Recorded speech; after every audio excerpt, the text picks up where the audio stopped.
ఎందుకంటే నా సుదీర్ఘమైన రాజకీయ యాత్రలో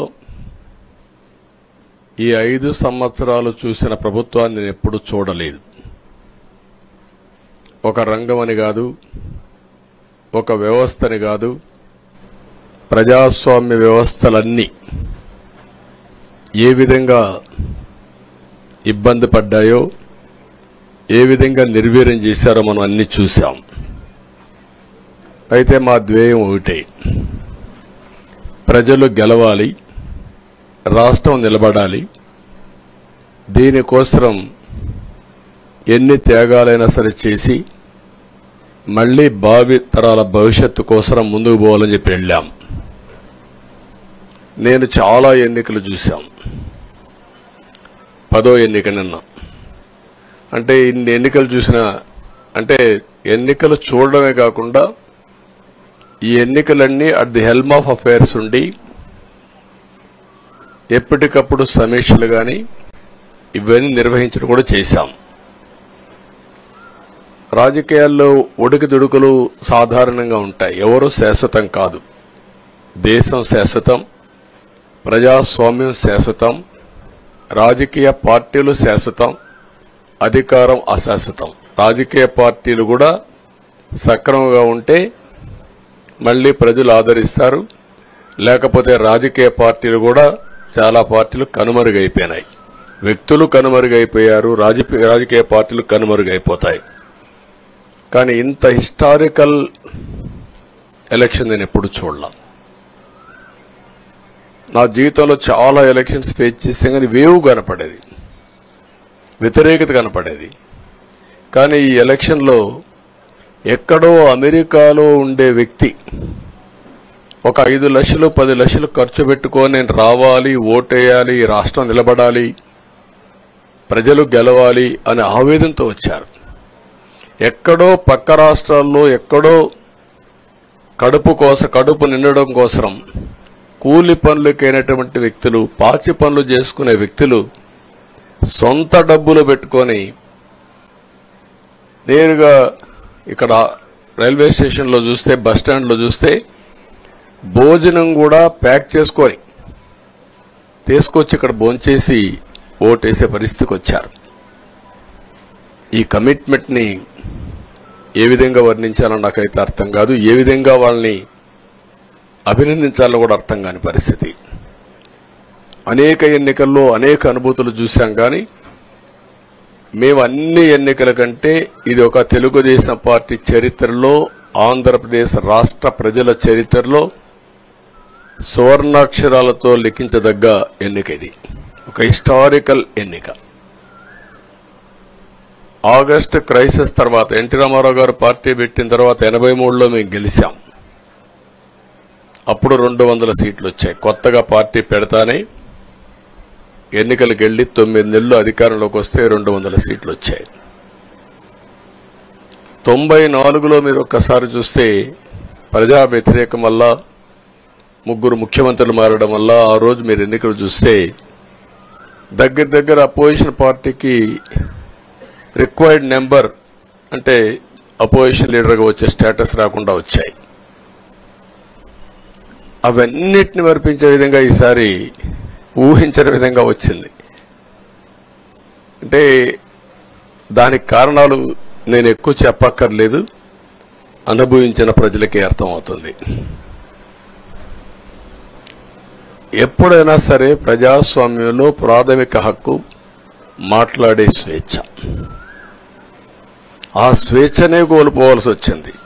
అదే కాదు, బ్రతికే స్వేచ్ఛ,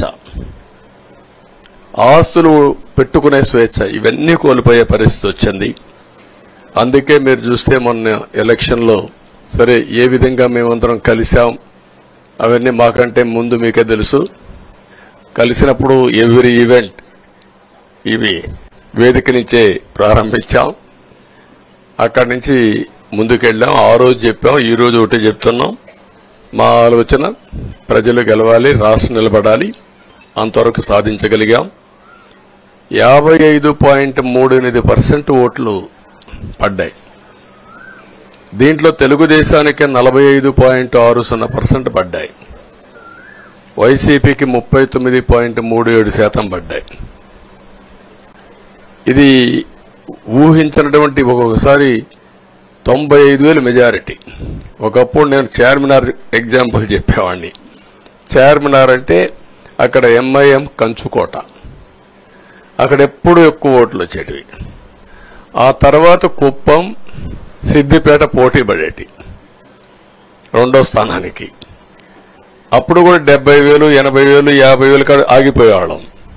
ఈసారి 95,000, 94,000, మళ్ళా 92,000, 91,000. మంగళగిరి లాంటి కాన్స్టిట్యున్సీ 91,000 మెజారిటీ. ఏ విధంగా అభివర్ణించాలో నాకైతే అర్థం కాదనమాట. అంత ఇదెళ్లిపోయినాయి. ఇవన్నీ చూసిన తర్వాత ప్రజలు ఇచ్చిన తీర్పు మీరు చూస్తే అహంకారం, నియంతృత్వం, విచ్చలవిడితనం, ఏదంటే అది చేస్తాననుకుంటే ప్రజలు క్షమించే పరిస్థితులు లేరు. అదే ఈరోజు నిరూపించే పరిస్థితికి వచ్చారు. ఒక మాటలో చెప్పాలంటే ఈసారి వీళ్ళు చేసింది గుణపాఠం పాలకులకు కాదు, అవినీతి అహంకారంతో ముందుకు పోయి ఎలాంటి ధ్వంసకారులకైనా ఇదే జరుగుతుందని నిరూపించారు ప్రజలు. దానికి మనస్ఫూర్తిగా అభినందిస్తున్నా.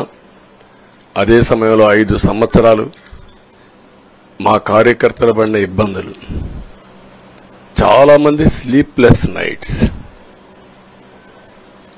కంటి నిండా నిద్రపోని పరిస్థితి.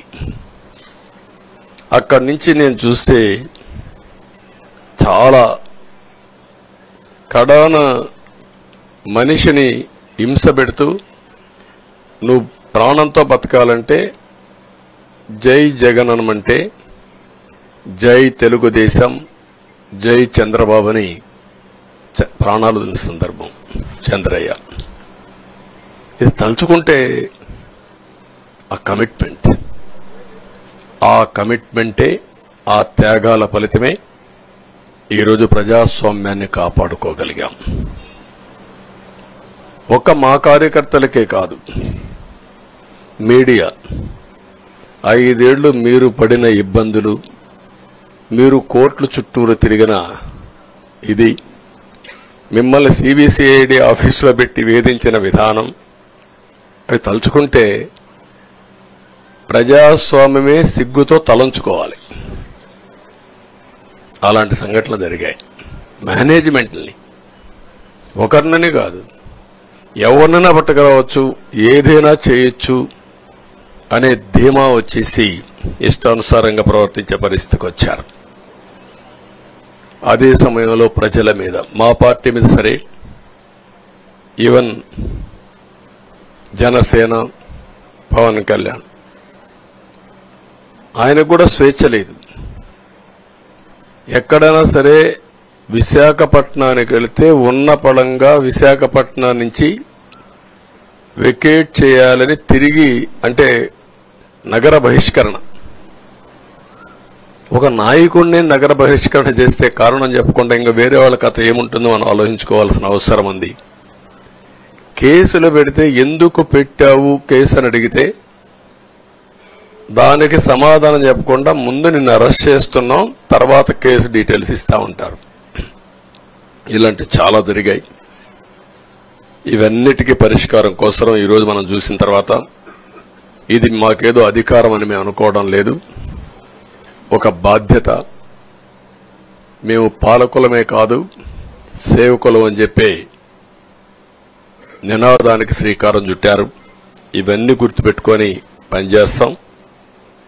నేను చాలా స్పష్టంగా సూపర్ 6 ఇచ్చాం. అదే మాదిరిగా ప్రజాగళం ఎన్నికల మేనిఫెస్టో ఇచ్చాం. ఇవన్నీ కూడా ప్రజల్లోకి బాగా వెళ్ళాయి. ఒక హోప్ క్రియేట్ అయింది. ఇవన్నిటి ఫలితాలే నిన్న వచ్చాయి. అదే మాదిరిగా మేము ఇక్కడ మీరు చూస్తే ఒక పక్క తెలుగుదేశం పార్టీ మొట్టమొదటిసారిగా పవన్ కళ్యాణ్ గారు ప్రభుత్వ వ్యతిరేక ఓటు చేరడానికి వీలు లేదు. ఈ రాష్ట్రంలో మళ్ళా ప్రజాస్వామ్యాన్ని గాని ఈ రాష్ట్రాన్ని కాపాడుకోవాల్సిన బాధ్యత ఉందని చెప్పి ముందుకొచ్చి ఈ యొక్క కూటమికి బీజం వేశారు. వారిని మనస్ఫూర్తిగా అభినందిస్తున్నాం. ఆ తర్వాత బీజేపీ కూడా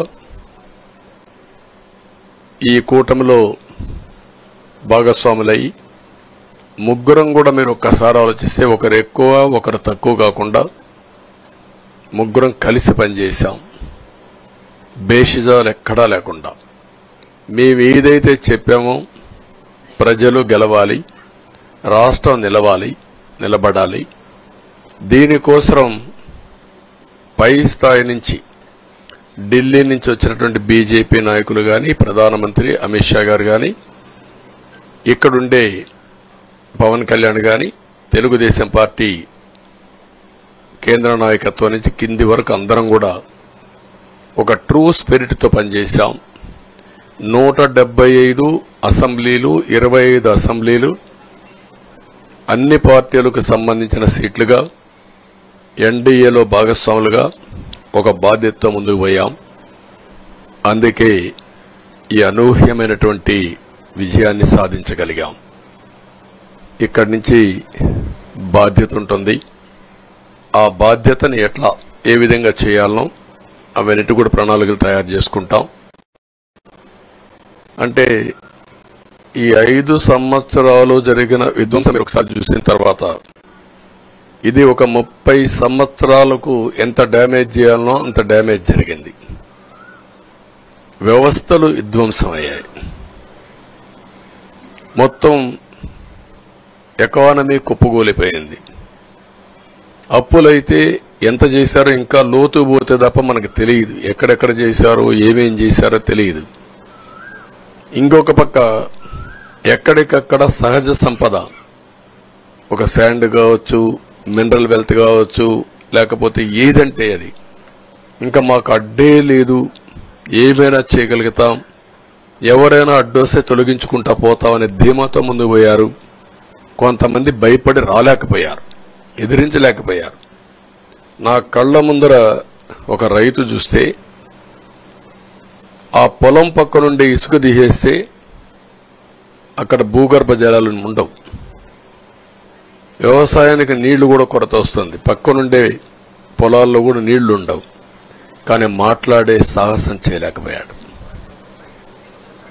ఆయన కళ్ల ముందర ఆయన పొలంలో మట్టి తీసుకుపోతా ఉంటే ఎదిరించలేని నిస్సహాయ స్థితికి వచ్చాడు.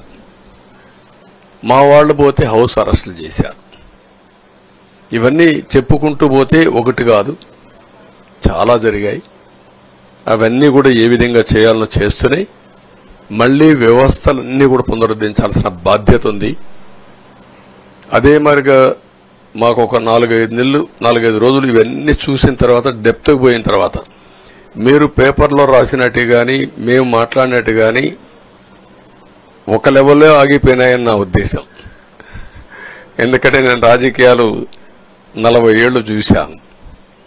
ప్రభుత్వాలను మేము అధికారం ఉన్నప్పుడు చూశాను, బాగు చేసి మళ్ళా అపోజిషన్కి వస్తానే వీళ్ళు నాశనం చేస్తే మళ్లీ నేను అధికారంలోకి వస్తానే దాన్ని బాగు చేయాలంటే ఎన్ని కష్టాలు ఉన్నాయో నేను చూశాను. ఒకప్పుడు పవర్ సెక్టర్ మీరు చూస్తే కరెంట్ ఎప్పుడు వస్తుందో ఎప్పుడు పోతుందో తెలియని పరిస్థితి నుంచి హైదరాబాద్లో విద్యుత్ సౌధ దగ్గర రాఘవరెడ్డి ఉండేవాడు, కమ్యూనిస్ట్ లీడర్. నల్గొండ నుంచి రైతులు తీసుకొచ్చి సమ్మర్ వస్తే అసెంబ్లీ ఏప్రిల్లో ఉంటే గొడవలు. సగం టైం మేము కరెంటు కొరత పైనే చర్చించేవాళ్ళం. That were the days. అలాంటిది నేను 1999 నుంచి పవర్ సెక్టర్ రిఫార్మ్స్ తీసుకొచ్చి 2004కి సర్ప్లస్ బాధ్యతతో క్వాలిటీ పవర్ ఇవ్వడం మొదలుపెట్టాం. 2014కు మళ్లీ 22 మిలియన్ యూనిట్లు ఆంధ్రప్రదేశ్లో కొరత కరెంటు. వ్యవస్థలన్నీ నిర్వీర్యం అయిపోయినాయి. తర్వాత మళ్లీ సెట్ చేసి 2 నెలలు 3 నెలలు కరెంటు కొరత లేకుండా చేసి వ్యవస్థలన్నీ పటిష్టంగా చేసి సోలార్ విండ్ తీసుకొచ్చి కాస్ట్ తగ్గిస్తే ఇప్పుడు మీరు చూశారు ఎంత పవర్ ఛార్జెస్ పెంచారు. 9 సార్లు పెంచాను. ఎందుకు పెంచారో నోబడీ నోస్. దానికి రీజనే లేదు. ఇప్పుడు ఎక్కడుందో దాన్ని ఎత్తుక్కుంటే ఎంత లోతు పోయిందో కూడా తెలియదు. దాన్ని ఏ విధంగా రిపేర్ చేయాలి, ఎంత డబ్బులు తెచ్చారు, ఏ పేరుతో తెచ్చారు, అవన్నీ ఒక వ్యవస్థను కాదు, సంబంధం లేని వ్యవస్థతో డబ్బులు తీసుకొచ్చి సంబంధం లేని డిపార్ట్మెంట్కి ఇచ్చారు. ఇలాంటి చాలా ఉన్నాయి. అవన్నీ ఇన్ కోర్స్ ఆఫ్ టైం మీకు కూడా చెప్తాం. అల్టిమేట్గా ఇదేదో మేము అధికారం అంటే జుబిలియంట్గా బ్రహ్మాండంగా ఉందనుకోవడానికి కాదు. ఒక బాధ్యతతో మా మీద ఎంత నమ్మకం పెట్టుకున్నారో ఈ ప్రజల్ని మళ్ళీ ఒక దారి చూపించే మార్గం మేము చూపిస్తాం. ఇంకొక పక్కన మీరు ఒకసారి ఆలోచిస్తే ఇదే అసెంబ్లీలో నాకు, మా కుటుంబానికి, మా మిస్సెస్కి జరిగినటువంటి అవమానానికి నా జీవితంలో ఎప్పుడూ బాధపడలా. నా మీద బాంబులతో దాడి చేసినప్పుడు కూడా వీరోచితంగా ఎదుర్కొన్నా. 2003 సెప్టెంబర్, అక్టోబర్ నాకు ఇప్పటి కూడా జ్ఞాపకం. ఆ రోజు నా మీద బాంబులు చేసినప్పుడు చాలా ఒక పానిక్ రియాక్షన్లో కూడా నేను భయపడలేదు. అలాంటి వ్యక్తిని మీరు చూస్తే ఆ సంఘటన చూసిన తర్వాత ఇలాంటి కౌరవ సభలో ఉండడం కరెక్ట్ కాదని అసెంబ్లీలో చెప్పి దానికి కూడా మైక్ ఇవ్వకపోతే చెప్పేసి బయట వచ్చి ప్రెస్ కాన్ఫరెన్స్ చెప్పి అనౌన్స్ చేశాను. మళ్లీ క్షేత్రస్థాయిలో గెలిచి అసెంబ్లీని గౌరవ సభ చేసి అసెంబ్లీకి ఎంటర్ అవుతానని చెప్పాను. నేను ఏదైతే ఆ రోజు ఒక ప్రతిజ్ఞ చేశానో దాన్ని నిజం చేయడానికి ప్రజలు సహకరించారు. మామూలుగా సహకారం కాదది. నేను ఇన్ని సంవత్సరాలు చాలాసార్లు చాలా ఎలక్షన్లో గెలిచాం, కొన్ని ఎలక్షన్లో ఓడిపోయాం. ఎలక్షన్లో ఓడిపోయినప్పుడు నేను ఎప్పుడూ కుంగిపోలేదు. ఎలక్షన్లో గెలిచిన తర్వాత గంతులేయలేదు. నిబ్బరంగా ఓడిపోయినప్పుడు ఒక బాధ్యత ప్రతిపక్షంలో ఉండి పనిచేయాలి, గెలిపించినప్పుడు ఒక బాధ్యత ప్రజలకు మెరుగైన సేవలు అందించి వాళ్ళని ముందుకు తీసుకుపోవాలని ప్రయత్నం చేశాం. ఎప్పుడూ ప్రజాప్రచారణ ఉన్నాం. అలాంటిది జరిగిన తర్వాత ఈరోజు మళ్ళీ ఇదే అసెంబ్లీకి నేను ఏదైతే చెప్పానో అది చేసి వెళ్ళడం అనేది ఒక తృప్తి, ఒక గౌరవం. ఆ గౌరవాన్ని నిలబెట్టిన ప్రజలను కూడా మనస్ఫూర్తిగా అభినందిస్తూ మీ రుణం తీర్చుకుంటాం. ఏ విధంగా పనిచేయాలో పనిచేస్తాం. మీ ఎక్స్పెక్టేషన్స్ ప్రకారం పనిచేసి అయితే ఎప్పటికప్పుడు మీరందరూ కూడా మేము ఓటేసాం, మా పని అయిపోయింది, ఇంకా మీరు చూసుకోండి కాకుండా ఎప్పటికప్పుడు మమ్మల్ని నడిపించే బాధ్యత, మాకు సహకరించే బాధ్యత, మళ్లీ రాష్ట్రంలో ఉండే ప్రజలందరం బాగుపడాలంటే ఏం చేయాలో మేము చేసినప్పుడు ఎప్పటికప్పుడు ఫీడ్బ్యాక్ ఇచ్చి నడిపించే బాధ్యత తీసుకోవాల్సిందిగా వారిని కోరుతున్నా. పవన్ కళ్యాణ్ గారిని మనస్ఫూర్తిగా అభినందిస్తున్నా. అదే మరి బీజేపీ అగ్రనాయకత్వాన్ని నరేంద్ర మోడీ గారిని, అమిత్ షా గారిని, ఇక్కడికి వచ్చిన అబ్జర్వర్స్ ని, ఇక్కడుండే పార్టీ అధ్యక్షురాలైనటువంటి పురంధేశ్వరి గారిని మనస్ఫూర్తిగా అభినందిస్తున్నా.